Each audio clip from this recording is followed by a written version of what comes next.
සුබ දවසක් දරුවනේ. අද අපි මේ තාක් වීඩියෝ ක්ලිප් යටතේ 10 වසර පෙළ පොතේ පළවෙනි පාඩම කොටස් වශයෙන් ඔබට ඉදිරිපත් කරා. අපි තීරණය කරා ඒ වීඩියෝ ක්ලිප් අවසන් වුණා පළවෙනි පාඩමේ සම්පූර්ණ පාඩමම ඔබට ඉදිරිපත් කරන්න.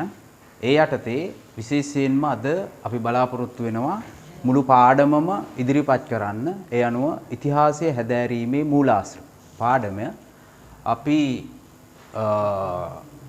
ඉගෙන ගැනීමේ පහසුව සඳහා අපි මේ විදියට කොටස් කරොත් අපිට පුළුවන් ප්‍රධාන වශයෙන්ම ඉතිහාසය හැදෑරීමේ මූලාශ්‍ර කොටස් දෙකකට බෙදන්න. එතකොට මේ කොටස් දෙක ප්‍රධාන වශයෙන්ම සාහිත්‍ය මූලාශ්‍ර, පුරාවිද්‍යාත්මක මූලාශ්‍ර. එතකොට ඔන්න අපි ඉතිහාසය ඉගෙන ගන්නකොට ඉතිහාසය ඉගෙන ගැනීමට අපි පොත්පත් භාවිතා කරන්න ඕන. ඒ භාවිතා කරන පොත්පත් අපිට පුළුවන් කොටස් දෙකකට බෙදන්න. ඒක තමයි මේ කිව්වේ. ඒ කොටස් දෙක තමයි සාහිත්‍ය මූලාශ්‍ර, පුරාවිද්‍යාත්මක මූලාශ්‍ර. එතකොට අපි මුලින්ම කතා කරමු සාහිත්‍ය මූලාශ්‍ර.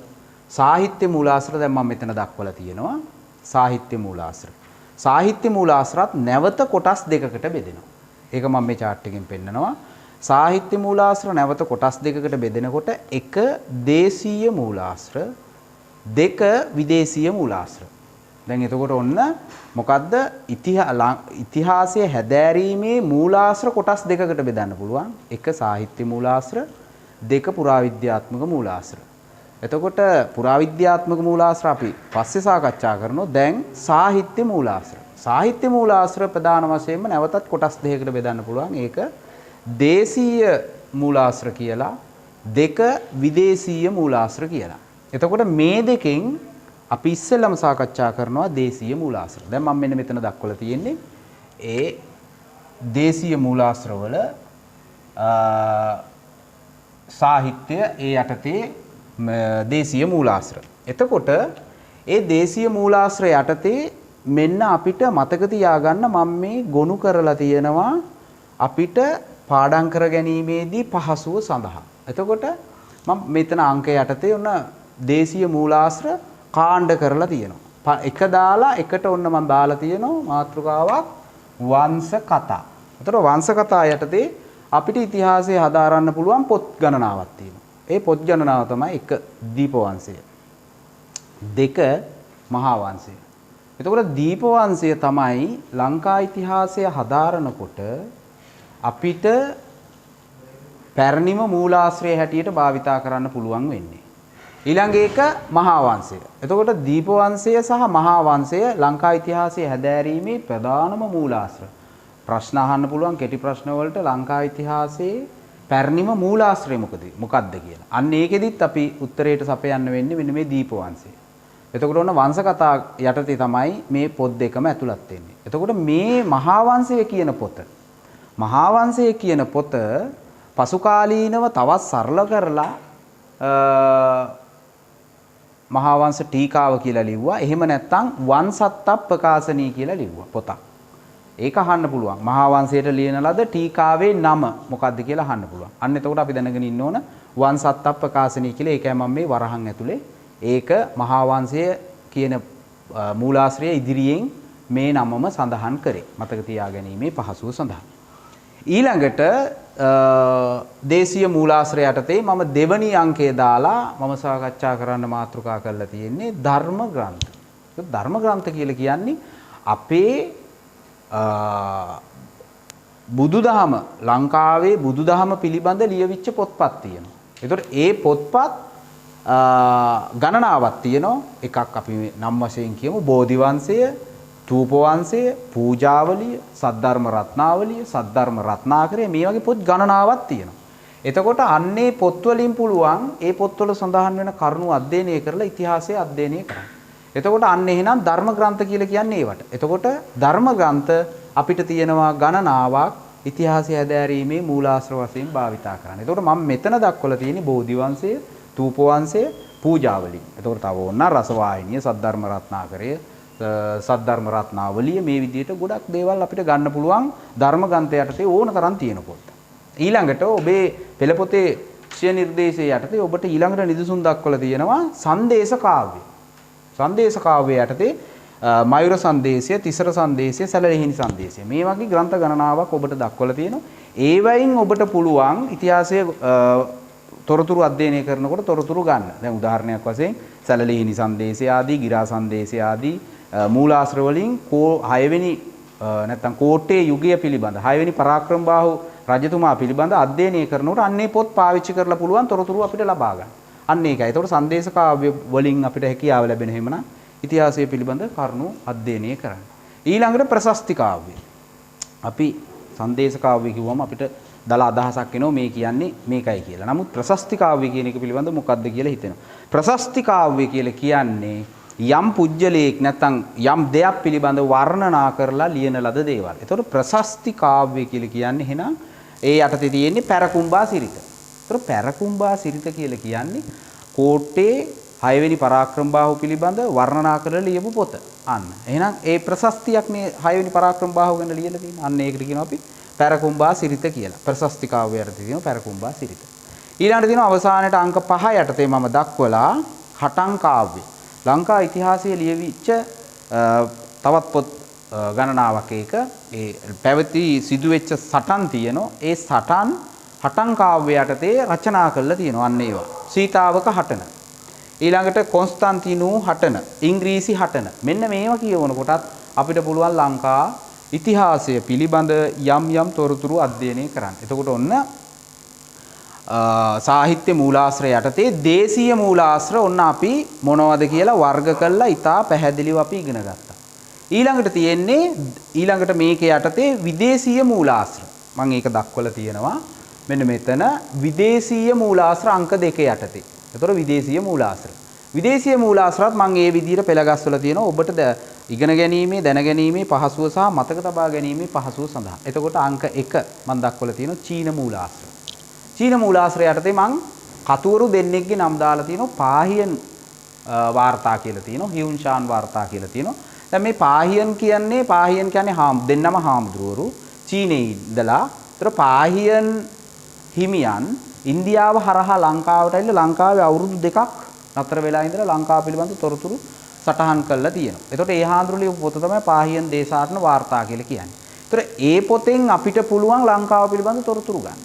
එතකොට ඒ එහෙනම් පාහියන් හිමියන්ගේ පාහියන් දේශාටන වාර්තාව. ඊළඟට හියුන්ෂාන් වාර්තා. හියුන්ෂාන් හිමියන් ලංකාවට ආවේ නෑ. හැබැයි ඒ හාමුදුරුවෝ ඉන්දියාවේ හිටියේ. ලංකාවෙන් ගියපු වෙලෙන්දන්ගෙන් ඉන්දියාවේදී ලංකාව පිළිබඳ තොරතුරු අහලා ඒ හාමුදුරුවෝ ලියපු පොතේ ලංකාව පිළිබඳ තොරතුරු සටහන් කරා. එතකොට මේ ලංකාව පිළිබඳ සටහන් කරපු තොරතුරු ඇතුළත් වෙන ඒ හාමුදුරුවන්ගේ පොත හියුන්ෂාන් බ්‍රහ්මණ වෘතාන්තය කියලා කියනවා. ඒතර හියුන්ෂාන් බ්‍රහ්මණ වෘතාන්තය. ඒ හාමුදුරුවෝ හඳුන්වන්න පුළුවන් හියුන්ෂාන්, හියුන්ෂියන් මේ විදිහට විභාගෙදී ඒ විදිහට නම් තිබුණාම ඒකට ලකුණු හම්බ වෙනවා. හියුන්ෂාන් හිමියන්ගේ වාර්තා. මොකද්ද පොත? හියුන්ෂාන් බ්‍රහ්මණ වෘතාන්තය. ඊළඟට අංක 2 යටතේ මම විදේශීය මූලාශ්‍රය යටතේ අරන් ගත්තේ ග්‍රීක මූලාශ්‍ර. ග්‍රීක මූලාශ්‍රය යටතේ අපිට ලංකා ඉතිහාසය හැදෑරීමේදී වැදගත් වෙනවා ඇරිස්ටෝටල්ගේ ඩිමුන්ඩෝ කියන කෘතිය. ඇරිස්ටෝටල්ගේ ඩිමුන්ඩෝ කියන කෘතිය වැදගත් වෙනවා. ඊළඟට මෙගස්තීන්ගේ ඉන්ඩිකා කියන කෘතිය. දැන් මෙතන මේ මෙගස්තීන් කියන පුජ්‍යලයා මේ පොත අයිති වෙන්නේ ඉන්දියාවේ. විස්තර ඉන්දියාවේ මේ මෙගස්තීන් රැකියාව කරේ තානාපති කෙනෙක් වශයෙන් ඉන්දියාවේ. ඉන්දියාවේ ඉඳන් තමයි මේ ඉන්ඩිකා කියන කෘතිය ලියන්නේ. හැබැයි එයා අයිති වෙන්නේ ග්‍රීක ජාතිකයෙක් නිසා ඒ ග්‍රීක මූලාශ්‍රයක් විදිහට තමයි අපි භාවිතා කරන්නේ. ඒතකොට මෙගස්තීන්ගේ ඉන්ඩිකා කෘතියත් අපිට ලංකා ඉතිහාසය හැදෑරීමේදී වැදගත් වෙන විදේශීය මූලාශ්‍රයක් හැටියට. ඊළඟට ඔනෙසි ක්‍රිට්ස්ගේ වාර්තා. මෙන්න මේ කියන මූලාශ්‍ර ග්‍රීක මූලාශ්‍ර ලංකා ඉතිහාසය හැදෑරීමේදී අපිට භාවිතා කරන්න පුළුවන්. ඊළඟ එක තමයි අංක 3 යටතේ මම දක්වලා තියෙනවා රෝම මූලාශ්‍ර. ප්ලීනි කියන පුජ්‍යලයා නැචරලියා හිස්ටෝරි කියලා වාර්තා තබලා තියෙනවා. අන්නේ වාර්තා අධ්‍යයනය කරලත් අපිට පුළුවන් ලංකාව පිළිබඳ තොරතුරු අධ්‍යයනය කරන්න. ටොලමිගේ භූගෝල ශාස්ත්‍ර ප්‍රවේශය. ටොලමි තමයි ලංකාව මුලින්ම සිතියම් ගත කළ පුජ්‍යලයා. අපි ඒක දන්නවා. එතකොට ටොලමිගේ භූගෝල ශාස්ත්‍ර ප්‍රවේශයේ ලංකාව පිළිබඳ තොරතුරු සටහන් වෙනවා. එහෙනම් ටොලමිගේ ලංකා සිතියම මම ඒක කිව්වේ. එතකොට මෙන්න මේ තොරතුරු අධ්‍යයනය කිරීමෙන් මේ වාර්තා අධ්‍යයනය කිරීමෙන් රෝම මූලාශ්‍රය යටතේ ලංකාව පිළිබඳ තොරතුරු අධ්‍යයනය කරන්න පුළුවන්. ඊළඟට අරාබි මූලාශ්‍රය යටතේ ඉබන් බතූතාගේ වාර්තා වැදගත් වෙනවා.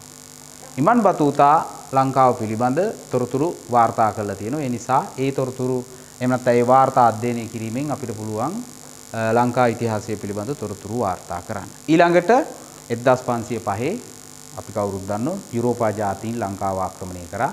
ඔවුන් යටතේ මුලින්ම ආක්‍රමණය කරේ පෘතුගීසි ජාතීන්. ඒ පෘතුගීසීන් ජාතීන්ගේ වාර්තා තියෙනවා කේරෝස්ගේ ලංකාව පිළිබඳ ග්‍රන්ථය. ඊළඟට රෙබෙයිරෝගේ ලංකා ඉතිහාසය. මෙන්න මේ කියන පොත්වලින් කියවලා අපිට ඉතිහාසය ලංකාවේ තොරතුරු ගන්න පුළුවන් හැකියාව තියෙනවා. ඒ පෘතුගීසීන් යටතේ දක්වලා තියෙන වාර්තා. ඊළඟට ලන්දේසි මූලාශ්‍රය යටතේ නැත්නම් ලන්දේසි වාර්තා යටතේ බෑල්ඩියස්ගේ ලංකා පුරාවෘතය කියන ග්‍රන්ථය තුලිනුත් පුළුවන් ලංකාව පිළිබඳ තොරතුරු ලබා ගන්න. ඊළඟට ඉංග්‍රීසි වාර්තා.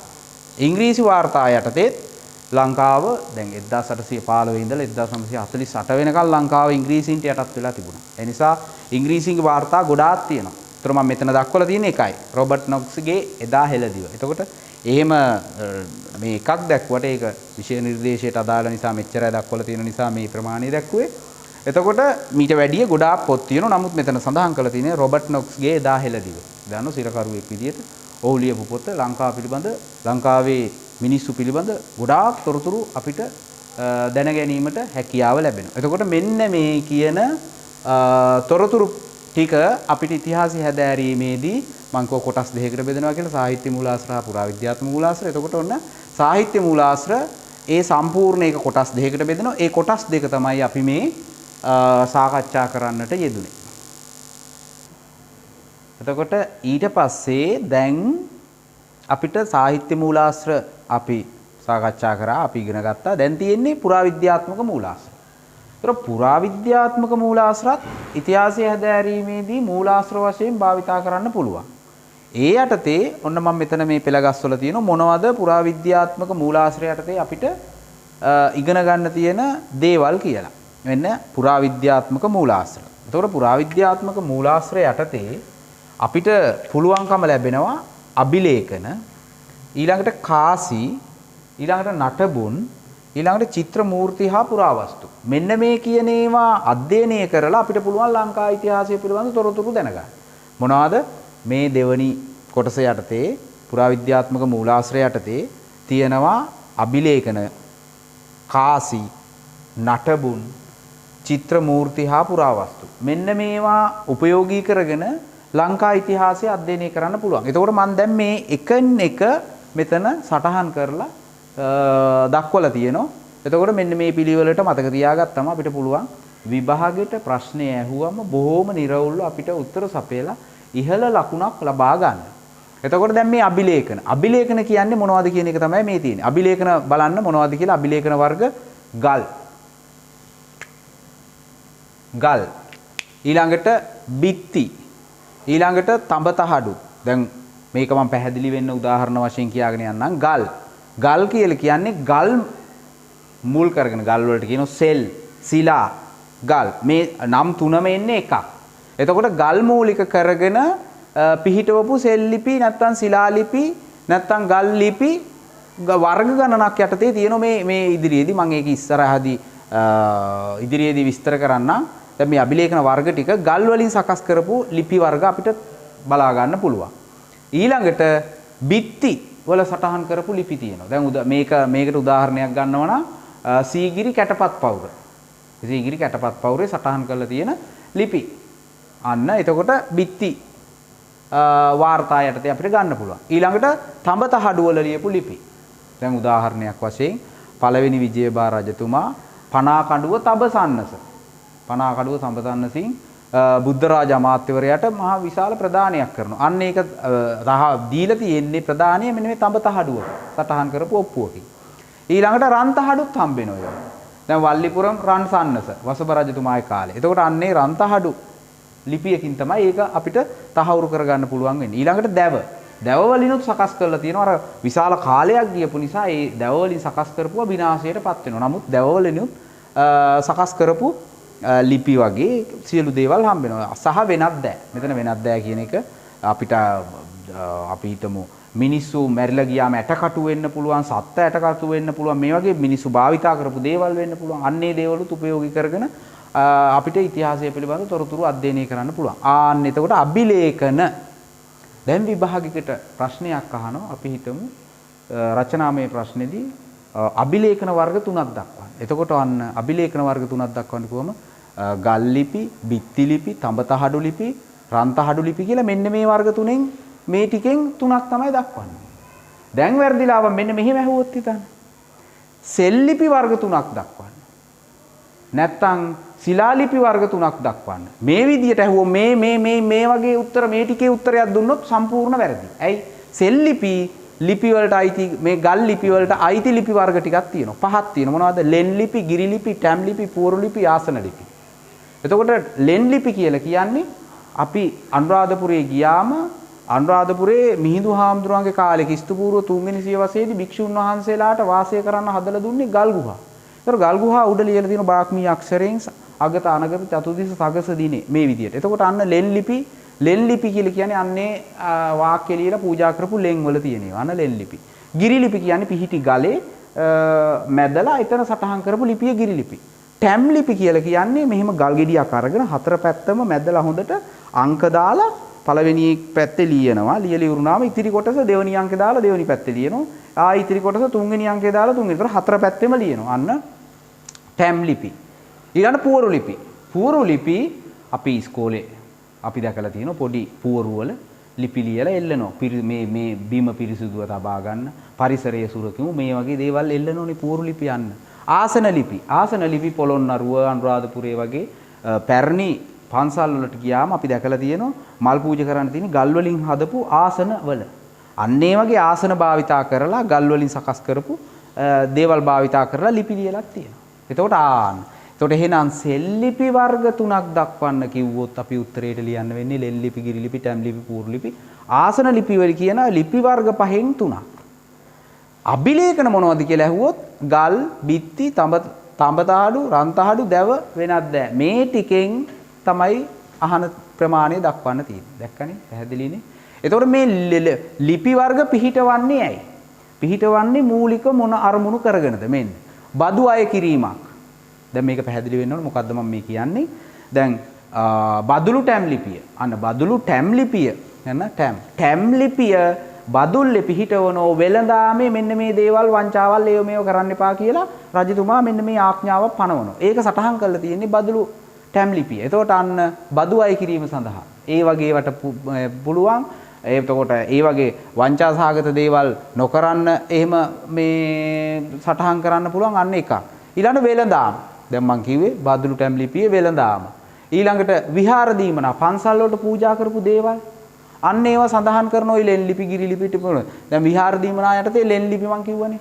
සගස අනගත චතුසිස සගස දිනේ කියලා. දැන් ඒතකොට ලෙන් වල මෙන්න විහාර දීමනා. ඊට පුජ්‍යල සේවා ඇගීම් වලට දැන් අපි දන්නවා පළවෙනි පරාක්‍රමබාහු රජතුමා බුරුමේ ආක්‍රමණය කරා. ඒ ආක්‍රමණයට ගිය ප්‍රධාන නිලධාරියට මේ මෙහෙට ආවට පස්සේ ඔහු ඇගීමක් වශයෙන් ඔහුට දුන්නා යම් ගම්වර ඇතුළු ප්‍රධාන. ඒතකොට ඒව සටහන් කරලා සෙල්ලිපි ලිව්වා. අන්න ඒකයි මම මේ කිව්වේ පුජ්‍යල සේවා ඇගීම්. එතකොට අන්න මේ ලිපි වර්ග පිහිටවන්න හේතු වුණු හේතු කිහිපයක් මම මෙතන මේ දක්වලා තියෙන්නේ. එතකොට ඒක පැහැදිලි වෙන්නේ නැති කියලා මම හිතනවා. ඊළඟට දැන් ඔන්න අපි එහෙනම් අභිලේඛන ටික අපි මොනවද කියලා පැහැදිලි කරගත්තා. අභිලේඛන යටතේ නිදසුන් ඇතුව. එතකොට ගල් ලිපි නැත්නම් ශිලා ලිපි නැත්නම් සෙල් ලිපිත් අපි වර්ග කීයද කියලා ඒවා නිදසුන් සහිතව අපි පැහැදිලි කරගත්තා. ඊට පස්සේ මේවා පිහිටවන්න ප්‍රධාන වශයෙන් අරමුණු වෙන කාරණා ටිකක් අපි ඉගෙන ගත්තා. ඊළඟට තියෙන්නේ කාසි. පුරාවිද්‍යාත්මක මූලාශ්‍රය යටතේ අපි අභිලේඛන ඊළඟට කාසි දෙක. මේ තියෙන දක්වලා කාසි. කාසි යටතේ අපිට කාසි අධ්‍යයනය කරලත් ලංකාව පිළිබඳ තොරතුරු අධ්‍යයනය කරන්න පුළුවන්. දැන් ලංකාවේ පැරණිම කාසි මොනවද කියලා අධ්‍යයනය කරනකොට ඔන්න අපිට හම්බ වෙනවා කහවණු. නැත්නම් පුරාණ ධරණි කියලා කියනවා. එතකොට මෙන්න මේ කාසි වර්ග. ඊළඟට ඇතාහා ස්වස්තික කාසිය, ලක්ෂ්මී කාසි, අකරන් කාසි. මේ වගේ කාසි ගණනාවක් පැරණි ඉතිහාසය අධ්‍යයනය කරනකොට අපිට දැනගන්න පුළුවන්. ඊළඟට තඹ මස්ස පොළොන්නරු යුගයේදී තඹ මස්ස කියලා කාසියක් භාවිතා කරපු බවට තොරතුරු හම්බ වෙනවා. ඊට අමතරව විදේශීය වෙළඳාමක් අපි දන්නවා අනුරාධපුර පොළොන්නරු යුගවලදී ජාත්‍යන්තර වෙළඳ මධ්‍යස්ථානයක් ලංකාව කියලා කියන්නේ. ඒතකොට ලංකාවට ආවා රෝමයෙන් ඊළඟට චීනයෙන් ඉන්දියාවෙන් ඒ කාලේ ඉතියෝපියාව කියන්නේ මහ දියුණු රටක්. දැන් ඉතින් දුප්පත් විදියට තිබ්බට ඒතකොට ඉතියෝපියාවෙන් පර්සියාවෙන් අස්සයෝගෙන ආවා. ඒතකොට දියුණු වෙළඳාමක් විදේශීය වෙළඳාමක් තිබ්බන්න. ඒ වෙළඳාම් පිළිබඳ කාසි හම්බෙනවා. රෝම කාසි, චීන කාසි, ඉන්දියන් කාසි මේ වගේ කාසි හම්බෙනවා. ඒතකොට ඒව පුතුලිනුත් ඉතිහාසයේ හදාරීමට මූලාශ්‍රයක් වශයෙන් මේ කාසි භාවිතා කරන්න පුළුවන්. ඒකට ඔන්න අපිට ඒ පිළිබඳව පැහැදිලි අවබෝධයක් ලැබුණා. ඊළඟට තියෙන්නේ කාසි ළඟට තුන්වෙනි කාරණය නටබුන්. නටබුන් යටතේ මම දක්වලා තියෙන ගොඩනැගිලි, දාගැබ්, ගල් කණු, වැව් පොකුණු. දැන් අපි දාන්න පොළොන්නරුවට ගියාම පොළොන්නරුවේ ගොඩනැගිලි තියෙනෝනේ පෙර දවස. අනුරාධපුරයට ගියාම රාජ්‍ය දවසේ ඉදි කරන ලද ගොඩනැගිලි තියෙනවා. ඒව අධ්‍යයනය කරලා අපිට පුළුවන් ඉතිහාස තොරතුරු අධ්‍යයනය කරන්න. දාගැබ්, රුවන්වැලි මහා සෑය, මිරිසවැටිය, තූපාරාමයේ ඒ වගේ දාගැබ් තියෙනවා. ඒව අධ්‍යයනය කරලා අපිට පුළුවන් මේ අහවල් රජතුමා හැදුවේ මේ අහවල් කාලේ මෙහෙම කියලා. ගල් කණු අර රුවන්වැලි සෑයයි ශ්‍රී මහා බෝධිය අතර ලෝවා මහා ප්‍රාසාදය කියලා මහා විශාල ප්‍රාසාදයක් නිර්මාණය වුණා කියන තට්ටු නමේ. එතකොට ඒකේ ෆවුන්ඩේෂන් එකට අදාළ ගල් කණු ටික අපිට හම්බ වෙනවා. අන්න එතකොට ඒ තොරතුරු ටික අපි ගන්නෙත් ඒ ගල් කණු. දැන් ඒ චර ලොකු ගල් කණු කොහොමද මේ මහල් නමයක් තිබුණද කියන එකට හොඳ සාක්ෂියක් ෆවුන්ඩේෂන් එක. අපි කියන්නේ ඒකට මේ පදනමට ගල් කණු දාලා තමයි ඒක හදලා තියෙන්නේ. ඒකට ගල් කණු ටික අන්න අපිට දක්නට තියෙනවා. ඒකට අපිට ඒක අන්න ඉතිහාසය දැරීමේ වැදගත් වෙනවා. ඊළඟට වැව් පොකුණු. කූට්ටම් පොකුණ ආදී ඒ වගේ දේවල් වලින් අපිට පුළුවන් අන්න නටබුන් යටතේ ලංකා ඉතිහාසය පිළිබඳ ඉගෙන ගැනීමට යොදා ගන්න. ඊළඟට අවසානට අපි කතා කරමු චිත්‍ර මූර්ති හා පුරාවස්තු. එතකොට ඒවයිනුත් පුළුවන් ලංකා ඉතිහාසය පිළිබඳ ඉගෙන ගන්න. විශේෂයෙන්ම දැන් මේ වගේ වන අර කාලයගේ යෑමෙන් විනාශ ස්වභාවයට පත් වෙනවා. නමුත් අපිට උදාහරණයක් ගන්න පුළුවන් සීගිරි චිත්‍ර. එතකොට මේ චිත්‍ර කලාවේ මොන විදිහේ චිත්‍ර කලාවක් ක්‍රියාත්මක වුණාද කියලා අපිට දැන ගැනීමට හැකියාව ලැබෙනවා මේ සීගිරි චිත්‍ර තුලින්. එතකොට අපිට පුළුවන් එනං චිත්‍ර මූර්ති හා පුරාවස්තු යටතේ මේ සීගිරි චිත්‍ර. එතකොට සීගිරි චිත්‍ර වලින් ඒ සීගිරි චිත්‍රයක් ගත්තම අපිට පුළුවන් ඒ කාලේ මිනිස්සු කෑවේ මොනවද, ඒ කාලේ මිනිස්සු ඇන්දේ මොනවද, ඒ කාලේ මිනිස්සු භාවිතා කර භාෂාව මොකද්ද, මේ ඔක්කොම අපිට දැනගන්න පුළුවන්. දැන් උදාහරණයක් වශයෙන් සීගිරි චිත්‍ර දිහා බැලුවම අපිට ඒ කාලේ ඇඳුම් මොනවද කියලා හිතා ගන්න පුළුවන්. කාන්තාව මොන වගේද කියලා හිතා ගන්න පුළුවන්. කාන්තාව මහතද, කෙට්ටුද, ලස්සනද, අවලස්සනද, මේ විදිහට අපිට ඕනෑම බුද්ධියක් තියෙන කෙනෙකුට යම් චිත්‍රයක් මවා ගන්න පුළුවන්. එතකොට අන්න ඒ වගේ හැකියාව ලැබෙනවා ඒවා අධ්‍යයනය කිරීමේ. ඒ නිසා අන්න අපිට පුළුවන් එහෙමනම් පුරාවිද්‍යාත්මක මූලාශ්‍රය යටතේ ඉතිහාසය ඉගෙන ගැනීමට මේ කරුණු කාරණා උපයෝගී කරගන්නට. හරි. ඊළඟට අපි ඉතිහාසය හැදෑරීමේ මූලාශ්‍රය යටතේ අපිට තවත් වැදගත් වෙන කාරණා කිහිපයක් මම අවධානය යොමු කරන්න කැමතියි. විශේෂයෙන්ම ඔය රචනා ප්‍රශ්න ලියනකොට අපිට මෙන්න මේ ආශ්‍රයෙන් තමයි ප්‍රශ්නය අහන්නේ. ඒ නිසා ඒ පාඩමේම තියෙන කාරණා මම මේ වෙනමම ගොනු කරලා තියෙන පිළිවෙලට මෙන්න බලන්න. සාහිත්‍ය මූලාශ්‍රයක වැදගත්කම මනින ක්‍රම හතරක් තියෙනවා. දැන් රචනා ප්‍රශ්න පත්‍රයේ අපේ එක ප්‍රශ්නයක් කොටස් හතරකින් යුක්තයිනේ. ඒතර ඒ කොටස් හතරේ පළවෙනි කොටසට කෙටි ප්‍රශ්න 3ක් අහනවා, ලකුණු 3යි. දෙවෙනි ප්‍රශ්නෙට ලකුණු 4යි, කෙටි ප්‍රශ්න 4ක් අහනවා. ඒතර අන්නේ දෙවෙනි ප්‍රශ්නෙට මේක අහන්න පුළුවන්. සාහිත්‍ය මූලාශ්‍රයක වැදගත්කම මනින ක්‍රම හතරක් තියෙන. මේ හතර මොකක්ද කියලා අහන්න පුළුවන්. අන්න එතකොට ඒ ක්‍රම හතරට අපිට දක්වන්න පුළුවන්. 1. මූලාශ්‍රය රචනා වූ කාලය. 2. මූලාශ්‍රය රචනා වූ කාලය. එතකොට එම මූලාශ්‍රය ලියපු කතුවරයා. ඊළඟට 3. එම කතුවරයාගේ එම පොත ලියන්න අරමුණ. ඊළඟට 4. මූලාශ්‍රයට දත්ත සපයාගත් ආකාරය. දැන් මම මේක පැහැදිලි කරන්නම්. පොතක් අරගෙන එතකොට තමයි පැහැදිලි වෙන්නේ ඔයාලට. දරුවනේ මෙන්න මේ හිතන්න. දැන් සාහිත්‍ය මූලාශ්‍රයක වැදගත්කම මනින ක්‍රමය කොටස් 4කින් යුක්තයි. දැන් අපි හිතමු ඉතිහාසය ඉගෙන ගැනීමේදී මහා වංශය අපි පාවිච්චි කරනවා කියලා. ඒතර මහා වංශය පාවිච්චි කරන්න නම් මෙන්න මේ ක්‍රම හතරට ඇතුළත් වෙලා තියෙනවා. අපි බලමු මේ ක්‍රම හතරට මහා වංශය ඇතුළත්ද කියලා. දැන් බලමු මූලාශ්‍රය කියලා කියන්නේ ඔන්න මහා වංශය. පොතනේ. මූලාශ්‍රය රචනා වූ කාලය. දැන් මහා වංශය ගත්තම මහා වංශයේ කිස්තු වර්ෂ 5 වෙනි සියවසේ රචනා වුණේ. අන්න දැන් පැහැදිලිනේ. ඒතර අන්න පළවෙනි කාරණය හරි. දෙවෙනි කාරණය එතකොට එම පොත ලියපු කතුවරයා. දැන් මහා වංශය දික්සඳ සෙනෙවි පිරිවනේ මහා නාම කියලා හාමුදුරු කෙනෙක්. අන්න එතකොට කතුවරයාත් හරි. දෙවෙනි එකත් හරි. ඊළඟ කතුවරයාගේ අරමුණ මහා වංශයේ මුල් හරියම තියෙනවා මහා වංශයයි ලියන්නේ කියලා. මොකටද ලියන්නේ? බුද්ධ ශාසනය පිළිබඳව සටහන් කරන්න රජවරු ප්‍රධාන පාලකයා පිළිබඳව තොරතුරු සටහන් කරන්නත්. ඒතර අරමුණක් තියෙනවා. අන්න එතකොට මේ මහා වංශය කියන පොත ලියන්න කොහෙන්ද දත්ත ගත්තේ? ඒක තමයි මේ තියෙන්නේ. දත්ත සපයාගත් ආකාරය. ඒතර මහා වංශය කියනවා අර කලින් ලියවිලා තිබිච්ච දීප වංශය කියන පොතේනොයි මිහිඳු හාමුදුරුවෝ වැඩම කරනකොට උන්වහන්සේ සටහන් කරපු පොත්පත් තිබ්බා. පච්චිරි අටුවා කියලා. අන්නේ පොත් භාවිතා කරලා මහා වංශය කියන පොත ලිව්වා කියලා කියනවා. ඒතර මේ කරුණු හතරෙන්ම අන්න මහා වංශය යුක්තයි. ඒතර මහා වංශය යන්න අපිට ඉතිහාස පොතක් හැටියට අධ්‍යයනය කරන්න, ඉගෙන ගන්න, පාවිච්චි කරන්න පුළුවන්. අන්න ඒක තමයි එහෙනම් අපිට ඔයාලට පැහැදිලි වෙන්නේ නැති මම මේ මොකද්ද කිව්වේ කියලා. එතකොට එහෙනම් අපි ඉතිහාස ඉගෙන ගැනීමේදී පොතක් ගන්නව නම් ඒ පොත මෙන්න මේ කරුණු හතරෙන් යුක්ත වෙන්න ඕන කියන එකයි මේ කියන්නේ. හරිද? එහෙනම් ඔබලාගෙන් රචනා ප්‍රශ්නේ අර මං කිව්වේ ලකුණු හතරක් හම්බෙන දෙවනි කොටසට අහන්න පුළුවන්. සාහිත්‍ය මූලාශ්‍රයක වැදගත්කම මනින ක්‍රමය. ක්‍රම හතරක් තියෙනවා. ඒ ක්‍රම හතර දක්වන්නේ. ඒතර ක්‍රම හතර මූලාශ්‍රය රචනා වූ කාලය, ලියපු කතුවරයාගේ අරමුණ, ඒ පොත ලියන්න දත්ත සපයාගත් ආකාරය. හැබැයි වෙන විකාර ලියලා මම ලියලා ආවා, මම ලිව්වා කියලා මේ කරුණු හතරෙන් පරිබාහිර කරුණු ලිව්වොත් එක ලකුණක්වත් හම්බෙන්නේ නැහැ. මේ කරුණු හතර අහලා දිනා මේ කරුණු හතර ලිව්වොත් ගණන් වගේ ආයි ලකුණු හතරම දෙන්න ඕන. ඉතින් ඒ නිසා හොඳට මේවා ඒකයි මම මේ පැහැදිලිව නිදසුන් අරගෙන පැහැදිලි කරන්නේ. ඊළඟ එක සාහිත්‍ය මූලාශ්‍රවල ප්‍රයෝජන.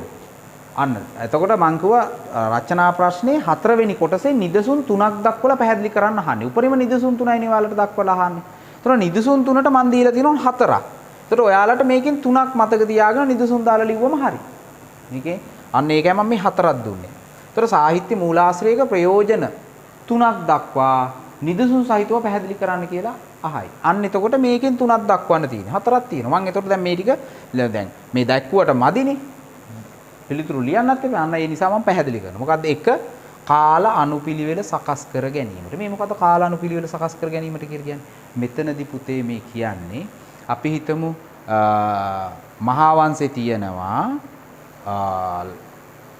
ලංකාවට ඉස්සෙල්ලම ආවේ එහෙම නැත්නම් රාජධානිය ආරම්භ කරේ විජය. ඒතර විජයගෙන් පස්සේ පණ්ඩුවාසදේව. පණ්ඩුවාසදේවගෙන් පස්සේ පණ්ඩුවාසදේවගේ පුතු 9 දෙනා. එතකොට ඒ මාමාවරු මරලා පණ්ඩුකාභය බලයටපත් වෙනවා අනුරාධපුරයේ මුල් කරගෙන. පණ්ඩුකාභයගෙන් පස්සේ මුටසීව. මුටසීවගෙන් පස්සේ දේවානම් පියතිස්ස. දේවානම් පියතිස්සගෙන් පස්සේ උත්තිය. මේ වගේ අර රජ පරම්පරාව. ඒ කියන්නේ මේ කාල අනුපිළිවෙල. ඒ පිළිවෙල අපිට නිවැරදිව ඉගෙන ගන්න පුළුවන් වෙනවන්න ඒවයි අධ්‍යයනය කරන්න පුළුවන්කම හැකියාව ලැබීමෙන්. දැන් පැහැදිලිනේ. ඒතර කාල අනුපිළිවෙල සකස් කර ගැනීමට අපිට තියෙන එක ප්‍රයෝජනයක්. අන්න. ඒතර නිදසුන ඔන්න මං කිව්වා. දෙවැනි එක. ඒ අවදිවල දේශපාලන ආර්ථික සමාජ සංස්කෘතික තොරතුරු දැන ගැනීමට ප්‍රයෝජනයක්. මොකක්ද ඒ කිව්ව ඔන්න නිදසුනක් වශයෙන් මං කියන්නම්. මහා වංශේ තියෙනවා කිස්තු පූර්ව 3 වන සියවසේ මිහිඳු හාමුදුරුවෝ ආවයි කියලා. ඒතර මිහිඳු හාමුදුරුවෝ වැඩම කරයි කියලා. මිහිඳු හාමුදුරුවෝ වැඩම කරාට පස්සේ සමාජයේ දැන් රජතුමා දඩේමේ ගිහිල්ලා හිටියේ නැකත් දවසක. ඒතර අවිචාරවත් සමාජයක් තිබිලා තියෙනවා. මිහිඳු හාමුදුරුවෝ මොකද කරේ? ඒ අවිචාරවත් සමාජයේ සම්පූර්ණ පන්සිල් රකින්න සතර සංග්‍රහ වස්තුවෙන් සංග්‍රහ කරන යහපත් සමාජ රටාවක් ගොඩ නැගුවා. අන්න. ඊළඟට සංස්කෘතික වශයෙන් පන්සල මූලික කරගත්ත සංස්කෘතික රටාවක් ගොඩ නැගුවා. ආර්ථික වශයෙන් වැවයි පන්සලයි දාගබයි. දේවානම්පියතිස්ස රජතුමා වැව් ඉදිකිරීමේ ඉඳලා ඒ විදිහේ සංස්කෘතික රටාවක් ආර්ථික රටාවක් ගොඩ නැගුවා. දැන් ඒකට පැහැදිලි එහෙමනම් ඒ අවදිවල දේශපාලන ආර්ථික සමාජ තොරතුරු දැර ගන්න පුළුවන්. ඒ මහා වංශෙත් තියෙනවා, ඒවා දීප වංශෙත් තියෙනවා, තූප වංශය කියනකොටත් ඒක හම්බෙනවා. එතකොට අන්න බලන්න එහෙමනම් සාහිත්‍ය මූලාශ්‍රවල තවත් ප්‍රයෝජනයක් තමයි ඒ අවදිවල දේශපාලන ආර්ථික සමාජ සංස්කෘතික ඉතිහාසය ඉගෙන ගැනීම ප්‍රයෝජනවත් වෙනවා. ප්‍රයෝජනයක් ගන්න. ඒකට ඉතින් අර ක්‍රිස්තු පූර්ව 3 වන සියවසේ හොඳට මතක තියාගන්න. මිහිඳු හාමුදුරුවන්ගේ පැමිණීමයි දේවානම්පියතිස්ස රජතුමාගේ උදාහරණය අරගෙන ලියන්න. මොකද ඒක අමතක වෙන්නේ නැහැ නේ. දහම් පාසලේදී බණගෙවල් වලදී හැමතැනදීම ඕක අහන නිසා. ඒක හොඳ මතක තියාගන්න පුළුවන් උදාහරණයක්. ඊළඟ එක තමයි තුන්වෙනි එක එක් මූලාශ්‍රයකින් ලැබෙන තොරතුරු තවත් මූලාශ්‍රයකින් සනාථ කිරීම. දැන් උදාහරණයක් මම පැහැදිලි කරන්න කියන්නම්. දීපවංශයේ සඳහන් වෙනවා සංඝමිත්තා තෙරණිය ශ්‍රී මහා බෝධි අරගෙන අනුරාධපුරයට මේ දඹකොළ පටුනට වැඩම කරා. ලංකාවේ පාලකයා දේවානම්පියතිස්ස දඹකොළ පටුනට ගිහිල්ලා එතනින් මුහුදට කරවටක් ගිහිල්ලා මුහුදේ කරවටක් ගිහිල්ලා ශ්‍රී මහා බෝධිය ගත්තයි කියලා. ඒතර ඒක මහා වංශයේත් සඳහන් වෙනවා. ඒ විස්තරේම මහා වංශයේ සඳහන් වෙනවා. ඒතර මොකද්ද මේකෙන් සනාථ වෙන්නේ? පොත් දෙකක එකම විස්තරේ සඳහන් වෙනකොට ඒ ඓතිහාසික සිද්ධිය ඇත්තද කියන එක ඇත්තයි කියන එකනේ සාහවුරු වෙන්නේ. එහෙනම් මොකද්ද මේ කියන්නේ?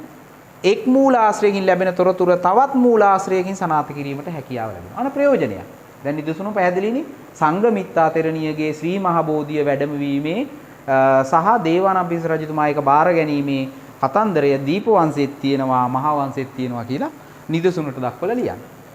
ඊළඟට විදේශීය සම්බන්ධතා අධ්‍යයනය කිරීමට හැකියවීම තවත් ප්‍රයෝජනයක්. මොකද්ද? දැන් අපි දන්නවා කිස්තු පූර්ව තුංගන සියවසේ මිහිඳු හාමුදුරුවන්ගේ කාලේ නැත්තම් දේවානම්පියතිස්ස රජතුමා අපි ඒ උදාහරණෙක් ගමු. මොකද්ද?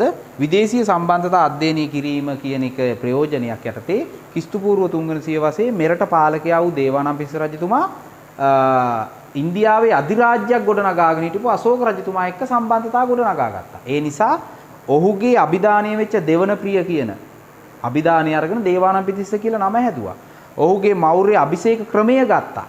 එතකොට නිලතල රාජ්‍ය නිලතල ටික ගත්තා. රජු කියන එක ඊළඟට ඇමති භාණ්ඩාගාරික මේ විදිහේ සියලුම ඒ අවස්ථාවේ දේශපාලනික සම්බන්ධතාවයක් ගොඩනගා ගත්තා. ඒතකොට මේ දේශපාලන සම්බන්ධතාවය අන්න අපිට දැන ගැනීමට හැකියාව ලැබුණා විදේශීය සම්බන්ධතා අධ්‍යයනය කිරීම ප්‍රයෝජනවත් කරුණ යටතේ. පැහැදිලිනේ? එතකොට අන්න ඒක නිදසුනට ලියන්න. මොකද්ද? දේවානම්පියතිස්ස රජතුමාගේ අශෝක රජතුමාගේ සම්බන්ධතාවය. මහා වංශයෙන් හරි දීප වංශයේ හරි ওই පොත් දෙකේම සඳහන් වෙනවා. ওই පොත් දෙකෙන් එකක් දාලා ඒ විස්තරේ ලියන්න. ලියලා ඒක ප්‍රයෝජනවත් වෙනවා කියලා ලියන්න. අන්න එතකොට දැන් අපිට පැහැදිලි වෙනවා සාහිත්‍ය මූලාශ්‍රවල ප්‍රයෝජන මොනවද කියලා ඇහුවොත් මේ හතරෙන් උපරිම තුනයි අහන්නේ. එක්ක තුන්වෙනි ප්‍රශ්නෙට අහන්නේ දෙකයි. ප්‍රයෝජන දෙකක් දක්වා පැහැදිලි කරන්න. හතරවෙනි ප්‍රශ්නෙට ඇහුවොත් තුනක් දක්වලා පැහැදිලි කරන්න. ඒ නිසා මම හතරක් දීලා තියෙනවා. මේ හතරෙන් ලස්සන කැමැති මතක හිටින තුනක් මතක තියාගන්න. මේ සියලු දේටම අර කිස්තු පූර්ව තුංගන සියවසේ මිහිඳු හාමුදුරුවන්ගේ දේවානම්පියතිස්ස රජතුමාගේ අතර සම්බන්ධය මතක තියාගන්න. දීපවංශය මහා වංශය කියන මූලාශ්‍ර ටික මතක තියාගන්න. ඒ ටිකෙන් තමයි මේ ටික මම හදලා තියෙන්නේ. ඔන්න මතක තියාගන්න ලේසි. ඊළඟ එක තවත් ප්‍රශ්න අහන්න ක්‍රමයක්. මොකද්ද? ඉතිහාසය ඉගෙන ගැනීමේ වැදගත්කම අහන්න පුළුවන්. ඉතිහාසය ඉගෙන ගැනීමේ වැදගත්කම කරුණු තුනක් යටතේ දක්වා එය පැහැදිලි කරන්න කියලා. කරුණු දෙකක් යටතේ දක්වා පැහැදිලි කරන්න කියලා. ඒ නිසා ඔන්න කරුණු 6ක් තියෙනවා. පෙළ පොතේ දක්වලා තියෙන කරුණු 6ක්. ওই කරුණු 6න් තුනක් ඔබ මතක තියාගන්න. උපරිම වශයෙන් කරුණු තුනක් මතක තියාගන්න. එතකොට එක සමාජය හා ලෝකය පිළිබඳ අවබෝධ කර ගැනීමට. දැන් උදාහරණයක් මම කියන්නම්කෝ. දැන් අපි ලංකාවේ ඉන්නේ. එතකොට දැන් ඔයාලා කවදා හරි වැඩිහිටියෝ වෙලා විශ්වවිද්‍යාලවල ගිහිල්ලා ඔක්කොම ඉවර වෙලා ඔයාට යන්න වෙනවා චීනේ මොකක් හරි රැකියාවකට හරි පුහුණුවකට හරි යන්න වෙනවා. එතකොට මොකද කරන්නේ? දැන් චීනේ අපි දන්නේ නැහැ මොනවද කන්න තියෙන්නේ ඊළඟට මේ මොකක්වත් දන්නේ නැති වුණොත් එහෙම අපි ගිහිල්ලා එහෙ ගිහිල්ලා බලනකොට නයි පොලොංගු නම් කන්න තියෙන්නේ. ලොකු ප්‍රශ්නයක් නේ. එතකොට මොකද වෙන්නේ? අන්න අපි පෙර පෙළ පොත්වල අපි අධ්‍යාපනය ලබනකොට විදේශීය මූලාශ්‍රය අතරේ චීනය කියන රට පිළිබඳව අපි ඉගෙනගෙන තියෙනවා. කෑම මොනවද කියලා ඉගෙනගෙන තියෙනවා. ඇඳුම් පැළඳුම් මොනවද ඉගෙනගෙන තියෙනවා. දේශගුණය කොහොමද කියලා ඉගෙනගෙන තියෙනවා. ඒ නිසා අපිට නයි පොළොංගු අරෝමේවා ඒව කන්න බැරි නම් අපි මොකද කරන්නේ? මෙහෙන් අපිට මේ දවස් ගානට පුළුවන් වෙන විදියට කෑම හදාගෙන යනවා. ඇඳුම් පැළඳුම් අරගෙන යනවා. ඒ විදිහේ මොකද අර සමාජය හා ලෝකීය පිළිබඳ දැනුම අපිට තිබුණු නිසා අන්න අපි අර තිබිච්ච අපහසුතාවයෙන් ගැලවෙන්න උපක්‍රම යොදාගත්තා. දැන් පැහැදිලිනේ ඉතිහාසය ඉගෙන ගැනීම ඔන්න එක වැදගත්කම. දැන් ඔන්න එකක් පැහැදිලි. අනිත් එක තමයි අතීත අත්දැකීම් මගින් වර්තමානීය තේරුම් ගැනීම. බලන්න අතීත අත්දැකීම් මගින් වර්තමානීය තේරුම් ගැනීම. අපි දන්නෝ දැන් මහ විශාල යුද්ධයක් වුණොත් මිනිස් සංහාරයක් සිද්ධ වෙනවා, දේපල සංහාරයක් සිද්ධ වෙනවා. මේ වගේ ලොකු විනාශ ගොඩක් වෙනවා. එතකොට දැන් ඔන්න තව යුද්ධයක් අපි ඉදිරියේදී එහෙට අනිද්ද සිද්ධ වෙනවා කියලා කිව්වොත් අපි ඉතිහාසය ඉගෙන ගත්ත එකෙන් අපි ඒ යාලට පැහැදිලි කරලා දෙන තවත් යුද්ධයක් සිද්ධ වුණොත් මෙන්න මේ අතීතයේ සිද්ධ වුණා වගේ අපිට අපේ ජීවිත හානි වෙනවා, අපි ආබාධිත වෙනවා, අපේ දේපල ඔක්කොම විනාශ වෙලා යනවා, මහ විනාශයක් වෙනවා. ඒ නිසා මේක අපි කරන්න හොඳ නැහැ කියලා අන්න අපි තේරුම් ගන්නවා. අන්න අතීත අත්දැකීම් මගින් වර්තමානයේ තේරුම් ගැනීම කියලා කියන්නේ ඒකයි. ඊළඟ එක තුන්වෙනි එක. රටේ ජාතික අනන්‍යතාවය හඳුනා ගන්න. ඉතිහාසය ඉගෙනීම වැදගත් වෙනවා. දැන් අපි මහා වංශය කියවනකොට මේ මහා වංශය මිහිඳු හාමුදුරන්ගේ පැමිණීමේ හිටලා මේකේ ප්‍රධාන ආගම රාජ්‍ය ආගම ඊළඟට මේ විදියට සියල්ලම ඒ රටේ අනන්‍යතාවයේ අභිමානය අපිට ඉගෙන ගැනීමට හැකියාව ලැබෙනවා. ඒතකොට මොකද්ද මේ රටේ ජාතික අනන්‍යතාවය හඳුනා ගැනීමට හැකි වෙනවා. මේ රටේ ප්‍රධාන ජාතිය කවුද? ප්‍රධාන ආගම මොකද්ද? මේ කියන සියලුම දේවල් අන්න ඉතිහාසය ඉගෙන ගැනීම තුලින් හඳුනා ගන්න පුළුවන්. අන්න එකක් වැදගත්කමක් තව. ඊළඟ ජාතික සමගිය ගොඩ නැගීමට හේතු වෙනවා. දැන් අපි ගත්තොත් අපේ බෞද්ධයෝ ඉන්නවා, ඉස්ලාම් භක්තිකයෝ ඉන්නවා, හින්දු භක්තිකයෝ ඉන්නවා, ක්‍රිස්තියානියෝ ඉන්නවා. මේ වගේ බහුවාර්ගික ආගම ගොඩක් තියෙනෝනේ. ඒතර මේ ආගම් ගොඩම අපි සිංහල අපි බෞද්ධ කියලා අපිට ඕන විදියට ඉන්න බෑ. ඒතර අනිත් අයත් ඉන්නවනේ අනිත් අයට ගරු කරලා ඒ ස්ථාන ඒ ආගමික ස්ථාන වලට ගියාම හැසිරෙන්න ඕනේ ඒ ආගමේ විදියට. බෞද්ධ සිද්ධාස්ථානයකට ආවම බෞද්ධ විදියට හැසිරෙන්න ඕනේ. ඒතර මේ දේවල් අපිට ඉගෙන ගන්න වෙන්නේ අන්න මේ වගේ මේ ඉතිහාසය තුලින්. ඉතිහාසය අන්න මේ ඉස්ලාම් ආගමේ කොහොමද චාරිත්‍ර වාරිත්‍ර තියෙන්නේ? හින්දු ආගමේ කොහොමද චාරිත්‍ර වාරිත්‍ර තියෙන්නේ? ක්‍රිස්තියානි ආගමේ චාරිත්‍ර වාරිත්‍ර කොහොමද තියෙන්නේ? බෞද්ධ ආගමේ චාරිත්‍ර වාරිත්‍ර කොහොමද තියෙන්නේ? අන්න ඒ ඉගෙන ගත්ත මේ ස්ථාන වලට ගියාම අපිට පුළුවන්කම තියෙනවා ඒ ආකාරයට හැසිරෙන්න. එතකොට අන්න ඒක අනේ අර පුජ්‍යලයා කියනු මෙයා හරි හොඳයි නේ, මෙයා අර ආගමේ වුණාට ඒ ජාතිකයා වුණාට අපිට ආවම අපිට ගරු කරනවානේ, අපේ සිරිත් විරිත් වලට ගරු කරනවානේ. අන්න එතකොට ජාතික සමගියක් ඉබේම කොට නැගෙනවා. ඊළඟ එක අන්නේ සංස්කෘතියට ගරු කරනවා. එතකොට ඒ සන්දර්භය තුලින් මම ඉස්සෙල්ලා කියපු සන්දර්භය තුලින් මොකක්ද ඇදෙන්නේ? අන්නේ සංස්කෘතීන්ට ගරු කිරීමක්. ඔවුන් අතර සුහදශීලීත්වයක්, මිත්‍රත්වයක් ගොඩ නැගෙනවා. නේ? මේ කාලේ නම් අපි යාට කැමට ආරාධනා කරනවා. යාටත් කැමට ආරාධනා කරනෝනේ. එතකොට අර කොන් වෙලා අර ජාතිකයෝ එක්ක වෛරයෙන්, මේ ජාතිකයෝ එක්ක ඊර්ෂ්‍යාවෙන්, ක්‍රෝධයෙන් මෙහෙම ඉන්නේ නැහැ. බොහොම මිත්‍රශීලීව ඔවුන්ගේ අවශ්‍යතාව සඳහා ගනුදෙනු කරනවා. එතකොට අන්නේ සංස්කෘතීන්ට උන් ගරු කරනවා. ඊළඟ එක විවිධ මත ඉවසනවා. ඉතිහාසය ඉගෙන ගැනීමේ වැදගත්ම දේ තමයි අන්න ඒක. ඒ කියන්නේ ඉතිහාසයේ යුද්ධයකට ගියා නම් රජතුමා වැරදි තීරණයක් ගත්තා නම් ඒ තීරණය තුල ඒක ඉවසීමක් නැතුව ගත්ත තීරණයක් නම් ඒකෙන් ඒ යුද්ධය පරාජයටපත් වුණා නම් මොකද වෙන්නේ? අන්න ඉවසීම නැති නිසා ඒ යුද්ධය පරාජයටපත් වුණා කියලා අපි තේරුම් ගන්න. එතකොට අන්න ඉවසීම කියන එක අපි ප්‍රගුණ කරන්න උත්සාහ ගන්නවා. ඒක තමයි කිව්වේ විවිධ මත ඉවසීමට හුරු වෙනවා. ඉතිහාසයේ ඒ පාඩම් තුලින්. අන්න එතකොට එහෙමනම් මේ 6න් 3ක් මතක තියාගන්න උපරිම වශයෙන්. එතකොට අපිට පුළුවන්කම හැකියාව ලැබෙනවා ලස්සන පිළිතුරක් සපයලා ඒ උපරිම ලකුණු සංඛ්‍යාව ලබා ගන්න. ඊළඟට අවසාන වශයෙන් පුරාවිද්‍යාත්මක දැන් මම මේ අවසානයකට දාලා තියෙන්නේ හිතලා. මේ විදිහේ සාමාන්‍ය දැනීමෙන් ප්‍රශ්නයක් අහන්න පුළුවන්. දැන් මේක පාඩම් කරාට පොතේ තියෙන එකක් නෙමෙයි. සාමාන්‍ය දැනීමෙන් ප්‍රශ්නයක් අහන්න පුළුවන්. මොනවද දරුවෝ බලන්න. පුරාවිද්‍යාත්මක ස්ථාන ආරක්ෂා කර ගැනීමට ගත හැකි පියවර දෙකක් දක්වා පැහැදිලි කරන්න නැත්නම් තුනක් දක්වා පැහැදිලි කරන්න. ඒතකොට ඔබ හිතලා ලියන්න ඕන. පුරාවිද්‍යාත්මක ස්ථාන ආරක්ෂා කර ගැනීමෙන් ගත හැකි පියවර තුනක්. ඒතර මේක උගන්වල නෑනේ මාර ප්‍රශ්නයන්නේ. ඔහොම කල්පනා කරන්න එපා. මේක සාමාන්‍ය දැනීමෙන් අහන එහෙම ප්‍රශ්න. එහෙම ප්‍රශ්නයක් ඇහුවා මේ මන් දීලා තියෙන මොකද්ද? දැන් අපි හිතමුකෝ මම අර කලින් පැහැදිලි කරා රුවන්වැලි සෑයයි ශ්‍රී මහා බෝධියයි අතර ලෝවා මහා ප්‍රාසාදය කියලා මහල් නමකින් යුක්ත ගොඩනැගිල්ලක් තිබ්බා. එතකොට ඒක වර්තමාන වෙනකොට විනාශ වෙලා ඒක ගොඩනගපු ගල් කණු දාපු ෆවුන්ඩේෂන් එක අහුවෙනවා. එතකොට ගල් කණු එහෙම නැවිච්ච විදියට එහෙම කැණීම් කළා දැන් තියලා තියෙනවා. දැන් මේ දවස්වල කොටු කරලා තියෙන යන්න දෙන්නේ නැහැ ඇතුළට. ඇයි? අපේ අය ගිහිල්ලා වයසකම අය ගිහිල්ලා මොකද කරලා තියෙන්නේ? බුලත් ඉර කාලා අර හුණු කාලා හුණු ටික අතේ මෙහෙම කණුවේ පිහදාලා. තරුණ අය ගිහිල්ලා මොකද කරන්නේ? තරුණ අය ගිහිල්ලා තමන්ගේ පෙම්වතියගේ වෙන්න පුළුවන් නැත්නම් පෙම්වතාගේ වෙන්න පුළුවන් හાર્ට් එක ඇඳලා ඊතලයක් ගහනවා. එතකොට එහෙම පොඩි එක්කෙනෙක් ගියොත් අර ගල් කණු දැන් තිබිච්ච විදියටනේ හදන්නේ. ඒතකොට මේ වගේ අද කණුවක් තියෙනවනම් ඒකට කෝටු කෑලි තියලෙනවා. ඒතර හානිදායකයි ස්ථානවලට. ඒ නිසා යන්න දීලා නැහැ. ඉතින් ඒව ආරක්ෂා කර ගැනීම සඳහා ගත හැකි පියවර අන්න දෙකක් හරි තුනක් හරි අහන්න. එතකොට මොකද්ද දාන්න ඕන අපි? එක මම දාලා තියෙන මේ පොතපත මගින් වටිනාකම කියා දීම. දැන් අපි මේ කියලා දෙන්නේ වැදගත්කම. අන්න පොතපත මගින් වැදගත්කම කියා දීම. ඊළඟ එක දැන් පැහැදිලි වෙන්න. ඊළඟ එක එම ස්ථානවල දැන්වීම් පුවරු ප්‍රදර්ශනය කිරීමෙන් දැන් ඊළඟට ලියන්න පුළුවන් හේතුවක් වශයෙන් මොනවද? ඒ වටිනාකමක් තියෙන පුරාවිද්‍යාත්මක ස්ථානවල ඒ වටිනාකම කියලා මේක විනාශ කරන්න එපා කියලා දැන්වීම් පුරු දාලා ඒ විදිහට දැනුවත් කරනවා. අන්න. ඊළඟට තව එකක් තමයි ප්‍රචාරණ මාධ්‍ය තුලින්. දැන් රූපවාහිනිය, ගුවන් විදුලියෙන් එහෙම නැත්නම් අපි දැන් පාවිච්චි කරනෝනේ ෆෝන් එක. ඒතර FB කියයි ගොඩක් තියෙනෝනේ මාධ්‍ය. සමාජ මාධ්‍ය ඒව හරහා ආන්න ප්‍රචාරණ මාධ්‍යයක් ලබා දීම තුලින් අපිට පුළුවන්කම තියෙනවා පුරාවිද්‍යාත්මක ස්ථාන ආරක්ෂා කර ගැනීමට පියවර ගන්න. එතකොට මෙන්න මේ වගේ ලස්සන මේ වගේ හේතු ටික ලියලා ඊට පස්සේ ඒක විස්තර කරලා ලියන ඔබේ වචනේ. ඔන්න ඔය විදිහට. එතකොට දරුවෝ ඔන්න අපි 10 වසර පළවෙනි පාඩම මූල ඉතිහාසය දැරීමේ මූලාශ්‍ර පාඩම අපි සම්පූර්ණයෙන්ම ආවරණය කරා. මේක මේ විදිහට ඔබට ඊටාම තේරුම් ගැනීමේ සහ මතක තබා ගැනීමේ ක්‍රමවේදය යටතේ අපි ඔන්න කියලා දුන්නා. අපි ඊළඟ දවසෙත් අපි දෙවනි පාඩම මේ විදිහට අපි සිදු කරන්න බලාපොරොත්තු වෙනවා. එතකොට දිගටම රැඳිලා ඉන්න මේ YouTube channel එක subscribe කරලා ඔබේ ඒ අධ්‍යාපන කටයුතු සාර්ථක කරගන්න. ඉතින් ඒ සඳහා මේ සියලු දෙනාටම හැකියාව ලැබේවා කියලා අපි ප්‍රාර්ථනා කරනවා. අදට එහෙනම් අපි සමු දෙනවා. සියලු දෙනාට තෙරුවන් සරණයි. සුබ දවසක්.